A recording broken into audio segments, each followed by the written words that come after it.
तो नए साल का पहला दिन है और इसी दौरान जापान में तेज भूकंप आया है और ये भी बताया जा रहा है कि सुनामी की चेतावनी यहाँ पर इस भूकंप के बाद जारी की गई है। हमारे सहयोगी कादम्नी हमारे साथ हैं। कादम्नी, बताइए कितना नुकसान इस भूकंप से हुआ है? तो काफी तेज था।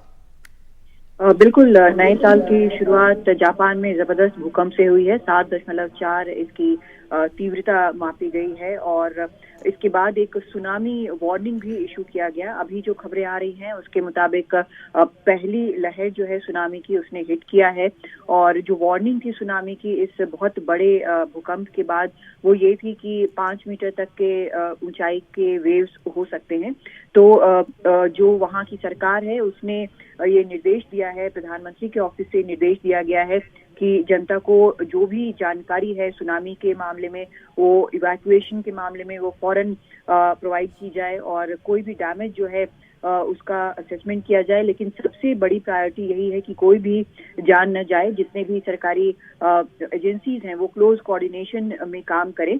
तो ये एक जानकारी है। दूसरी जानकारी ये है कि जो सबसे बड़ी चिंता होती है वहाँ के न्यूक्लियर पावर प्लांट्स को लेकर होती है। तो अभी तक जो जानकारी आई है उसके मुताबिक जो न्यूक्लियर पावर प्लांट्स हैं, जिन इलाकों में, तटीय इलाकों में सुनामी के हिट करने की बात है, वो बिल्कुल सुरक्षित है।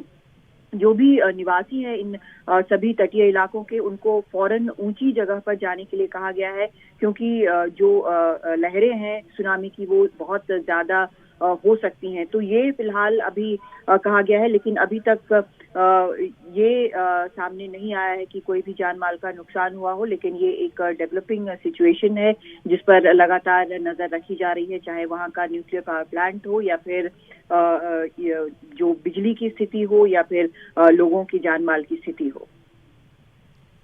कादम्नी, जापान में भूकंप आना कोई नई बात नहीं है। वहाँ आते रहते हैं वो लोग, उनका इंफ्रास्ट्रक्चर भी इस भूकंप के लिए तैयार रहता है, ऐसा बनाया जाता है। लेकिन ये सुनामी जो है ये सिर्फ जापान नहीं बाकी जगहों पर भी नुकसान पहुंचा सकती है। ये किस जगह पर ये भूकंप जो है इसका केंद्र रहा वहां पर, और ये सुनामी को लेकर क्या और बताया जा रहा है?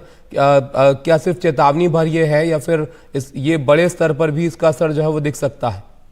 देखिए, अलर्ट जो हैं वो असल में 2-3 जगहों के लिए जारी किए गए हैं, न सिर्फ जापान के लिए बल्कि इसको लेकर नॉर्थ कोरिया और यहाँ पर साउथ कोरिया के, रशिया के फार ईस्ट रीजन में भी ये पैसिफिक सुनामी वार्निंग सेंटर ने जो वार्निंग है वो जारी की है। इस बीच ये भी खबरें आ रही हैं कि कुछ ट्रेन सर्विसेज जो हैं कुछ हिस्सों में जापान के, जहां पर सुनामी और अर्थक्वेक दोनों की वार्निंग है, वहां पर सस्पेंड किए गए हैं। उसके बाद नए अर्थक्वेक्स भी वहां पर लगातार आ रहे हैं। एक 6.5 का, अभी 5.0 का जो अर्थक्वेक है वो भी आया है।